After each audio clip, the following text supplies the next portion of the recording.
ఇంకోటి కాబూలి చనా కూర.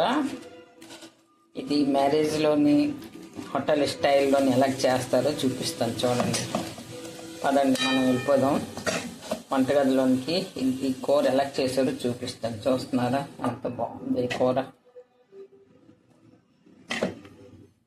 ఇదైతే నేను ప్రస్తుతం టిఫిన్లోనికి కట్టిస్తున్నాను.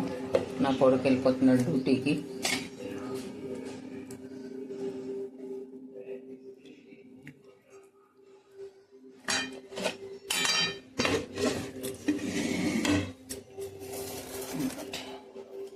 చూస్తున్నారా ఎంత బాగుందో. ఇలాంటి కూర నేను ఎలా చేశాను, ఇందులో నేటెడ్ మసాలా వేసాను, చాలా ఈజీగా చూపిస్తాను పదండి.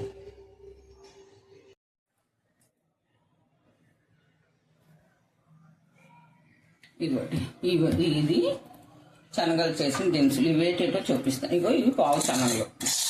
ఈ పావు శనగలు శుభ్రంగా కడిగేసి 2 సార్లు కడిగేసి, ఎందుకంటే ఇవాళ రేపు మందులు గట్రా వేస్తున్నారు, అందుకోసం రేపు శుభ్రం కడిగేసి రాత్రి అంతా నానబెట్టి, ఏంటంటే ఒక 7-8 గంటలు నానాలి. ఇవి నానబెట్టేసి కుక్కర్లోని కొంచెం ఉప్పు పసుపు వేసేసి ఉడకబెట్టిస్తాను ఇవి. సరే, తెల్లారి. సరేనా. దీనికి మసాలాలోని ఇగోటి అల్లం, 1 ఇంచి అల్లం, ఒక 10 తెల్లుల్లిపాయలు అనమాట. ఈ 10 తెల్లుల్లిపాయలు లెక్క. 1 ఉల్లిపాయ, చిన్నవైతే 2, పెద్దవైతే 1 అయితే చాలు. ఇంకోటి 1 పెద్ద ఇలాచి, ఒక 2 కొమ్ములు అనమాట దాల్చిన చెక్క, ఒక పావుకి 4 అంటే 4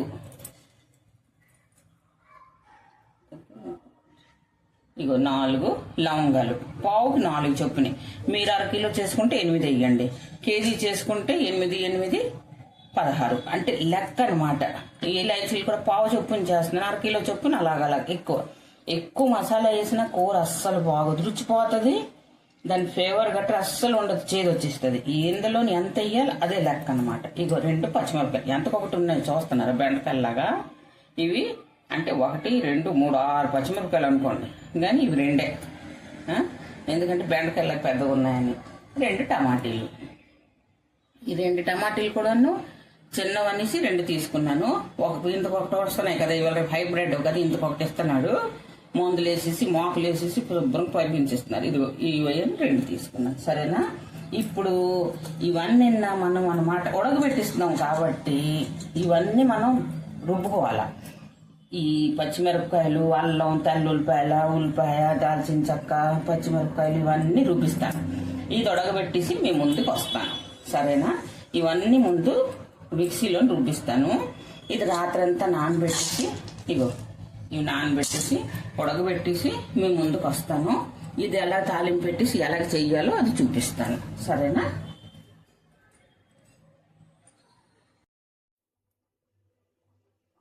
నూనె అయితే అగర్లు వచ్చేసాయి. ఇప్పుడు ఈ పేస్ట్ మనం వేసిద్దాం ఇందులోనే. ఇదిగోటి మనం మిక్సీ చేసుకుని ఉన్నాం కదా, ఇందులో చెప్పాను కదా అన్నీ మసాలాతో సహా అన్నీ ఇందులో వేసేసి కలిపిస్తున్నాను.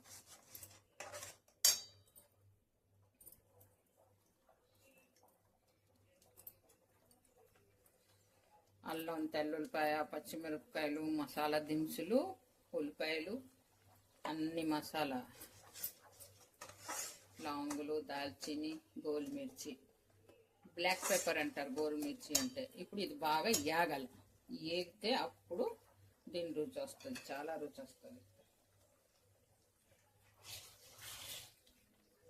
ఇది పెళ్ళిళ్ళని చేస్తారు ఈ కూర. మ్యారేజ్ అవుతుంది కదా, అప్పుడు చేస్తారు. పెళ్ళిళ్ళలోని హోటల్ స్టైల్లో చేస్తుంటుంది ఈ కూర. చాలా బాగుంటుంది. రొట్టెలోనికి అయితే చాలా బాగుంటుంది, పుల్కాల్లోనికి, చపాతీలోనికి, అన్నంలోనితో ఎలాగా తింటాము. కానీ ఇప్పుడు ఇది బాగా యాగాలి. వేగుతుంది. ఇది బాగా వేగిన తర్వాత మళ్ళీ చూపిస్తాను. మీకు లైవే చూపిస్తున్నాను అనమాట, ఏది స్కిప్ చేయడం లేదు నేను. మహా అయితే ఒక 5 నిమిషాలు పడుతుంది ఇది వేగినప్పటికి. 5 నిమిషాలు అయింది. నూనె చూస్తున్నారా ఎలా తేలిందో. ఏ కూరకైనా సరే నూనె తేలింది మీదకి అంటే మీ మసాలా శుభ్రం వేగుతుంది అన్నట్టు అనమాట. నీళ్ళంతా పోయి మసాలా శుభ్రం వేగాలి. ఇగో నూనె వచ్చింది కదా. ఇప్పుడు ఈ టైంలో మనం రుబ్బుకొని ఉంచుకుని టమాటీ ప్యూరీ అని వేసిద్దాం. ఇగో 2 టమాటీలు కూడా ఎక్కువ వేసి వద్దు, పుల్ల అయిపోతుంది, కూర బాగోదు, ఫ్లేవర్ బాగోదు అస్సలు. ఎక్కువ యాక్చువల్లీ ఏంటంటే ఏ దాంట్లో నేను ముందు కూడా చెప్తున్నాను, ఏ దాంట్లో ఏ వస్తువులు ఎంత క్వాంటిటీలో వేయాలని ఉంటే కూరలన్నీ చాలా బాగుంటాయి. మనం చేతికి వచ్చినవన్నీ వేసుకొని వెళ్ళిపోతున్న కూర ఏం బాగుంటుంది. ఇక కొంచెం కడిగేసి నీళ్ళు వేస్తాను. ఇప్పుడు ఇది కూడా పచ్చిదనం పోయిన వరకు వేగాలన్నమాట. ఇది వేగిన తర్వాత పొడి పౌడర్లు వీటేసేస్తున్నాను చూడండి. ఇది పచ్చిదనం పోయిన వరకు వేగాలి. మసాలా వేస్తాం అనుకో, మసాలాలు కాలిపోతాయి, దాని ఫ్లేవర్ అంతా పోతుంది. అందుకే తర్వాత వేస్తాను. ఇప్పుడు ముందు వేగాలి. ఇది ఒక 10 నిమిషాల వరకు వేస్తాను దీనికి.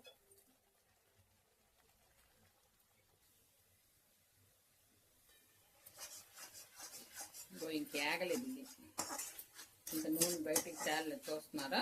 ఇంకా కొంచెం వేపాలి, ఇంకొక 2 నిమిషాలు వేస్తాను. వేగింది కదా, బాగా వేగింది, ఎర్రగా వచ్చింది. నూనె ఒక్క చుక్క లేకుండా, నీళ్ళు ఒక్క చుక్క లేకుండా బాగా వేగింది. ఇప్పుడు ఇందులోని వేసేస్తున్నాను కొంచెం కస్తూరి మేతి అన్నమాట, 1 చెంచా కొంచెం నలిపేసి వేద్దాం. దీని ఫ్లేవర్ శనగల కూరలో చాలా బాగుంటుంది. అందుకుంటే తప్పకుండా ఉన్నదంటే వేయండి కస్తూరి మేతి. అది అయిన తర్వాత కొంచెం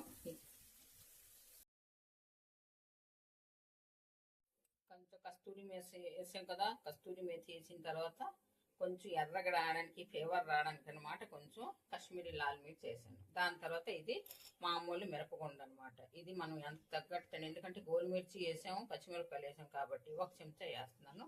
2 చెంచాలు అనమాట. ఇది ఏపీసి ధనియా కొట్టి ఇంట్లో కొట్టింది. ఇది తీసుకున్నాను. ఈ 2 అందులో వేసేసి కలిపేసి చూపిస్తాను.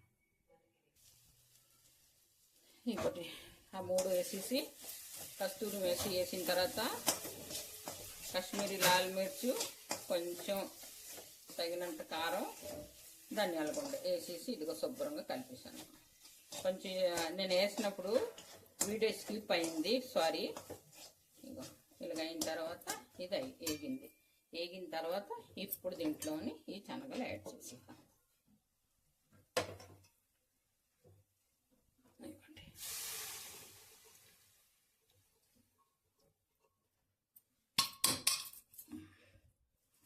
శనగలు ఇందులో వేసేసి శుభ్రంగా కలుపుతాం దీంట్లోని.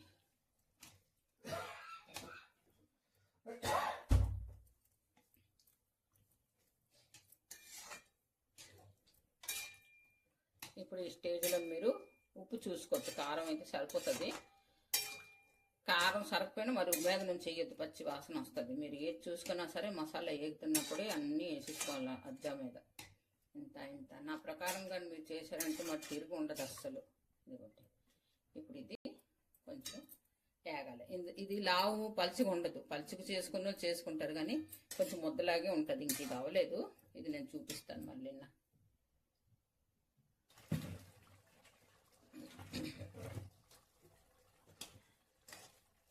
ఇదిగోటి కొంచెం నీళ్ళు వేద్దాం ఇందులోని, ఎందుకంటే శనగల్లోని పట్టాలి కాబట్టి. లావు నీళ్ళు వేయొద్దు, ఎందుకంటే శనగల నీళ్ళు ఉన్నాయి కదా. ఇలా వేసేసి దీన్ని బాగా ఉడకనిద్దాం ఒక్క 5 నిమిషాలు. ఇప్పుడు ఉప్పు చూసుకోండి. కారం మట్టుకు పచ్చిగా ఉంటుంది, కారం ఉందని ఉప్పు చూసుకోండి మీరు. నాదైతే సరిపోయింది. ఇది మూత ఎడదాం. మూత పెట్టేసి ఒక 5 నిమిషాలు ఉడికిన తర్వాత దాని తర్వాత కొత్తిమీర వేద్దాం మనం.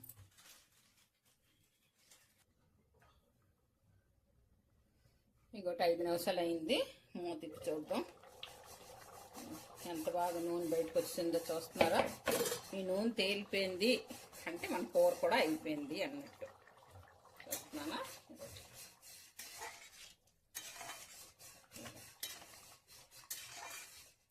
దీని మీద ఇప్పుడు మనం ధనియాపత్తి శుభ్రం కడిగేసి, ధనియాపత్తి వేయడంలో కంజూసి చెయ్యొద్దు, శుభ్రంగా వేయండి.